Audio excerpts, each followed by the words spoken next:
Энэ рилийг бүтэн үзэхэд хоёр төрлийн өглөөний цайны санааг авах болно. Өглөөг хэрхэн эхлүүлж байгаагаас ер нь тухайн өдрийн ирчүүч хамаардаг штеп. Тийм болохоор хүүхдүүдтэй болон өөрөө өглөөний цайгаа аль болох уугаад гарахыг боддог. Нэг төрөл нь бол будаан шаржигнсан суши маягийн зүйл байх болно.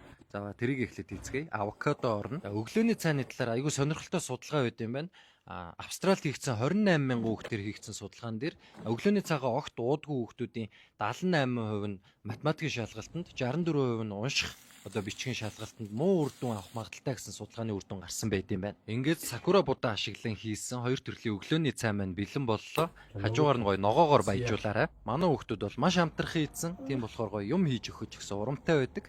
Өглөөний цай нь ямар байсан бэ нөхөө? Хүүхдүүдэд ер нь өглөөний цайг тогтмол бэлдэж өгөх нь айгүй чухал юм билээ. Ягаад гэвэл одоо хүүхдийн өсөлт боожлтод айгүй чухал нөлөөтэйгээс гадна одоо хичээл сургууль эхлэхээр сэтгэн бодох чадвар болон бүтээл сэтгэлгээнд бол айгүй өндөр нөлөөтэй байдаг гэж судалгаанууд харуулсан байт юм билээ. 11-ээс 13 насны 234 хүүхдэд хийсэн судалгаагаар бол өглөөний цайгаа уусан хүүхдүүд нь ой тогтоолтын хувьд илүү сайн байна гэсэн судалгаанууд байт юм билээ. Тэгэхээр ээж аавууд маань ер нь тогтмол өглөөний цайг нь бэлдэж өгж байгаарай. Хичээл эхлэхээр ээж аавууд ч ер нь санд мэндэл гарах гэдэг шүү дээ тий. Тэгэхээр аль болох цагаа гаргаад хүүхдүүдэд уураг, нүүрс ус өөх тас амин дэмээр баялаг өглөөний цайнуудыг бэлдэж өгж байгаарай. Чадна.